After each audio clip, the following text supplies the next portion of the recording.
গল্পের শুরুতেই আমাদের রাস্তায় যেতে যেতে দুটি বাস দেখানো হয়। সেই বাসে অনেক মেয়ে স্টুডেন্ট ছিল, যারা সবাই তাদের ক্লাসের জন্য যাচ্ছিল। তাদের মধ্যে একজনের নাম মিৎসুকো, যে দেখতে বেশ সুন্দরী ছিল। সে তার নোটস বুকে কিছু লিখছিল। তখন তার বন্ধুরা তাকে বলতে লাগলো যে তুমি কি সবসময় লিখেই থাকো? এভাবে নোটস বানিয়ে কি পাবে? দেখো সবাই এনজয় করছে, তুমি কেন করো না? এই বলে তার বন্ধু তার নোটবুক ছিনিয়ে নেয় এবং তার পেন নিচে পড়ে যায়, এবং সে নিজের পেন তুলতে যেই ঝুঁকছে, তখনই আমরা দেখি যে কোনো একটা জিনিস খুব দ্রুত এসে সেই মেয়েদের সাথে দুটি বাসকে মাঝখান থেকে কেটে দেয়। এর ফলে সব মেয়েরা দুই টুকরো হয়ে যায়। ঠিক সেই সময় মিৎসুকো যখন উপরে ওঠে, তখন এই দৃশ্য দেখে খুব হতবাক হয়ে যায়, যেটা কি হলো। যেহেতু সে পেন তুলতে নিচে ঝুঁকেছিল, তাই সে বেঁচে গিয়েছিল। এটা দেখে সে ভয়ানক ভয় পেয়ে যায় এবং বাস থেকে নেমে দৌড়াতে শুরু করে। এখানে আমরা জানতে পারি যে এদের সবাইকে কাটছিল এমন জিনিস আর কিছু না, বরং হাওয়াই ছিল, যা সবাইকে কাটছিল। এখন সেই হাওয়া মিৎসুকোর পিছু নেয়। এটা দেখে মিৎসুকো চিৎকার করতে করতে খুব দ্রুত দৌড়াতে থাকে। দৌড়ানোর সময় সে সামনে আরও 4টি মেয়েকে দেখতে পায় এবং তাদেরকে ঝুঁকে পড়তে বলে, কিন্তু অনেক দেরি হয়ে গিয়েছিল। সেই হাওয়া তাদেরকেও মাঝখান থেকে কেটে চলে যায়, কিন্তু তাদের মধ্যে থেকে একজন মেয়েকে মিৎসুকো বাঁচাতে পেরেছিল। তখনই সাইকেল চালাতে চালাতে কিছু মেয়ে দেখা যায়, যারা কোথাও যাচ্ছিল। সে তাদেরকেও বাঁচানোর চেষ্টা করে, কিন্তু সেই হাওয়া তাদের সাথেও একই কাজ করে, যা এদের বন্ধুদের সাথে করেছিল। এবং এই সময় যে মেয়েকে সে এই অদৃশ্য জিনিস থেকে বাঁচিয়েছিল, সেও মারা যায়।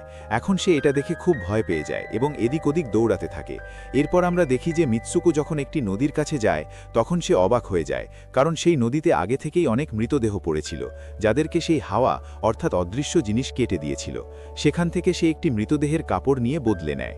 পরের সিনে আমরা দেখি যে মিৎসুকো হাঁটতে হাঁটতে একটি স্কুলে পৌঁছে যায়, যেখানে আরও অনেক মেয়ে স্টুডেন্ট ছিল। তাদের ইউনিফর্ম মিৎসুকোর ইউনিফর্ম থেকে অনেক আলাদা ছিল, অর্থাৎ এটা বোঝা যাচ্ছিল যে সে তাদের স্কুলের স্টুডেন্ট না।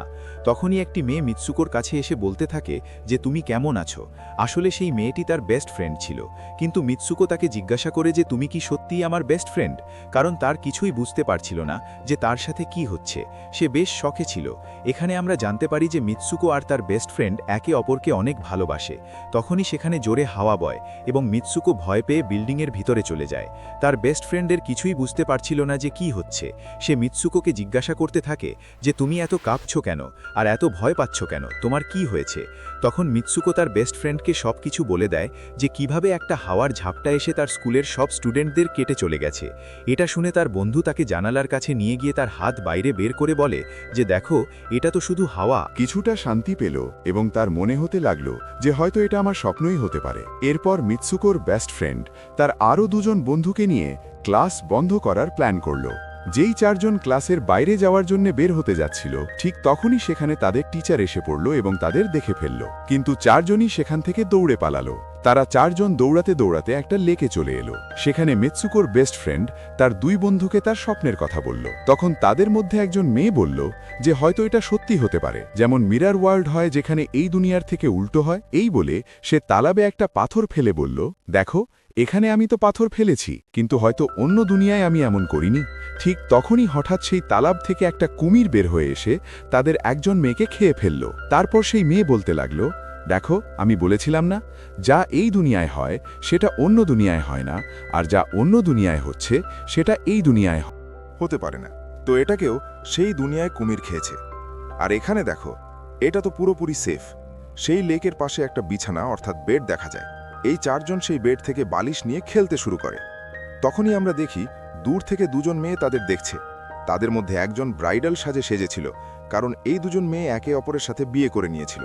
এরপর তাদের মধ্যে একজন বন্ধু বলে যে আমাদের কিছু এমন করতে হবে যা সেই দুনিয়ায় অসম্ভব, কারণ আমাদের ভাগ্য তো আগেই লেখা হয়ে গেছে, কিন্তু আমরা এটাকে বদলাতেও পারি। এরপর এই সব মেয়েরা তাদের স্কুলে ফিরে আসে এবং পরবর্তী লেকচার নেওয়ার জন্য ক্লাসে চলে যায়। তখন মিৎসুকো দেখে তার পাশে একটা বালিশ পড়ে আছে।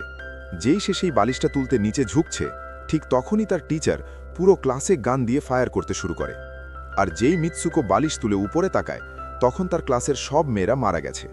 এবং এখানেও সে একবার বেঁচে যায়, যেমন আগেরবার স্বপ্নে বেঁচে গিয়েছিল।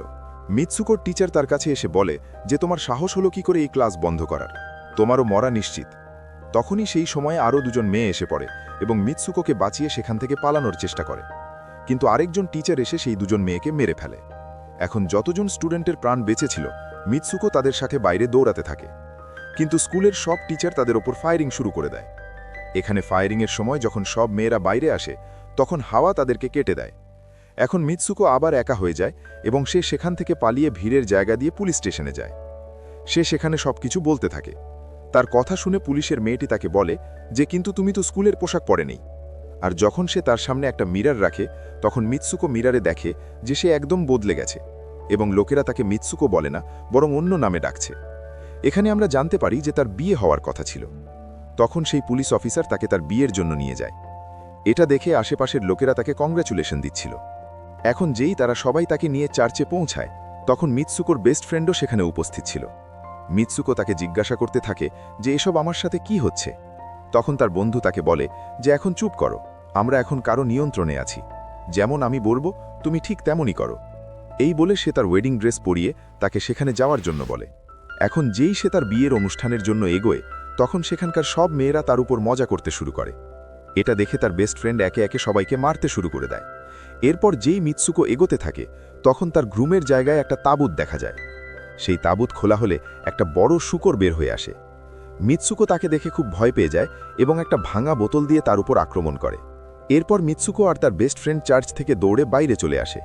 গেটে দুজন মেয়ে তাদের আটকানোর চেষ্টা করে, কিন্তু মিৎসুকোর বেস্ট ফ্রেন্ড তাদের মেরে সেখান থেকে পালিয়ে যায়। অন্যদিকে মিৎসুকো অন্যদিকে দৌড়াচ্ছিল। এখন যে জায়গায় মিৎসুকো ছিল সেখানে রেস হচ্ছিল।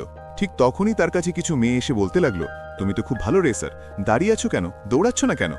আর যখন সে দৌড়াতে শুরু করলো তখন সে নিজের মধ্যে অনেক এনার্জি ফিল করতে লাগলো।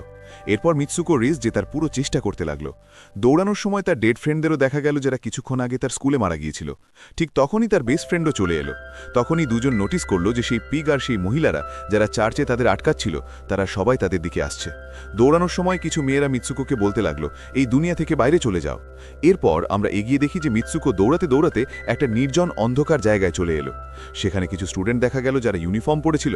সেই সব মেয়েরা মিৎসুকোকে বলতে লাগলো, আমরা সবাই মরে গিয়েছি এবং তোমাকেও মেরে ফেলবো। কিন্তু ঠিক তখনই মিৎসুকোর বেস্ট ফ্রেন্ড সেখানে এসে সেই মেয়েকে মেরে মিৎসুকোকে সেখান থেকে নিয়ে পালালো। মিৎসুকোর বেস্ট ফ্রেন্ড তাকে তার নাম জোরে জোরে ডাকতে বলল, যার উপর মিৎসুকো তার নাম জোরে জোরে নিতে লাগলো। এর সাথে সাথে মিৎসুকো তার আসল রূপে ফিরে এলো। তার বেস্ট ফ্রেন্ড তাকে তার হাত দেখিয়ে বলল, প্লিজ আমার হাতে যে তার লাগানো আছে সেটা বাইরে টেনে বের করে দাও, যাতে আমি এই দুনিয়া থেকে বাইরে যেতে পারি। কিন্তু মিৎসুকোর ভয়ও ছিল যে হয়তো তার টানলে তার জীবন চলে যাবে, এবং কারণ মিৎসুকো তার বেস্ট ফ্রেন্ডকে অনেক ভালোবাসত তাই সে এটা করতে চাচ্ছিল না। কিন্তু বেশি ফোর্স করায় সে তার তারগুলো টেনে বের করে দিল। তার টেনে বের করতেই তার বেস্ট ফ্রেন্ডের বডি দুই ভাগে কেটে গেল, এবং ঠিক তখনই সে একটা গেট দেখতে পেল। সেই দরজা দিয়ে বাইরে বের হওয়ার পর সে দেখল যে এখন সে পুরুষদের দুনিয়ায় চলে এসছে। সেখানে তার পোস্টারও লাগানো ছিল। সেই পোস্টার কিছু ছেলে দেখছিল। ঠিক তখনই একটা ছেলে মিৎসুকোর কাছে এসে বলল, তুমি ফিউচারে আছো। এই কথা শুনে সে অজ্ঞান হয়ে গেল। কিছুক্ষণ পর যখন তার হুঁশ ফিরল তখন সে এগিয়ে গেল। তখন সে দেখল একটা বুড়ো লোক গেম খেলছে, আর সেই গেমে মিৎসুকো একই ক্যারেক্টার দেখা যাচ্ছে যে এখন হয়েছে। মিৎসুকো পে দেখেই বুড়ো লোক বলতে লাগলো, আমি এই গেমটা বানিয়েছি আর আমিই তোমাদের কন্ট্রোল করছি। তুমি তো অনেক আগেই মরে গিয়েছিলে, কিন্তু আমি তোমার ডিএনএ নিয়ে তোমাকে আবার বানিয়েছি। মিৎসুকো যখন এই কথা শুনে জানতে পারল যে এটা একটা গেম, তখন তার মনে হলো হয়তো আমি এখনও আমার দুনিয়ায় ফিরে যেতে পারবো। ঠিক তখনই একটা লোক এসে মিৎসুকোকে তার কাছে ডাকতে লাগলো। তখন সেই বুড়ো লোক মিৎসুকোকে তার শেষ লেভেল কমপ্লিট করার জন্য বলল। সে এগিয়ে যেতে লাগলো। ঠিক তখনই মিৎসুকোর তার বন্ধুর বলা কথা মনে পড়ে গেল যে যদি আমরা এই দুনিয়ায় এমন কিছু করি যেটা অন্য দুনিয়ায় ইম্পসিবল, তাহলে তুমি এই গেম থেকে বাইরে চলে আসবে। আর এর সাথে সাথে সেই লোকের গলা চেপে ধরল এবং বলতে লাগলো, থামো, আমাদের সাথে খেলা। এই বলে মিৎসুকো সেই বুড়ো লোকের ছড়িটা তুলে নিয়ে নিজের পেটে ঢুকিয়ে দিল। এর ফলে তার মৃত্যু হয়ে গেল। আর এখানে আমরা দেখি যে বুড়ো লোক এটা ভাবতেও পারেনি যে মিৎসুকো এমন কিছু করতে পারে। আর এর সাথে সাথে তার ডেস্টিনি পুরোপুরি বদলে গেল। সে এই দুনিয়ায় অর্থাৎ গেমে তো মরে গিয়েছে, কিন্তু আসল দুনিয়ায় সে এখনও জীবিত। এগিয়ে আমাদের এটাও দেখানো হয় যে মিৎসুকোর বাকি ক্যারেক্টাররাও কোনো না কোনো কারণে নিজেদের মেরে ফেলে, এবং এখন তারা সবাই গেমের পার্ট ছিল না। পরের সিনে মিৎসুকোকে বরফের জায়গায় শুয়ে থাকতে দেখানো হয়, এবং এখন সে তার রিয়েল ওয়ার্ল্ডে চলে এসছে। আর এর সাথে সাথে এই মাথা ঘুরিয়ে দেওয়া কাহিনী এখানেই শেষ হয়ে যায়। আরও এমনই এক্সপ্লেনেশন মুভিজ দেখতে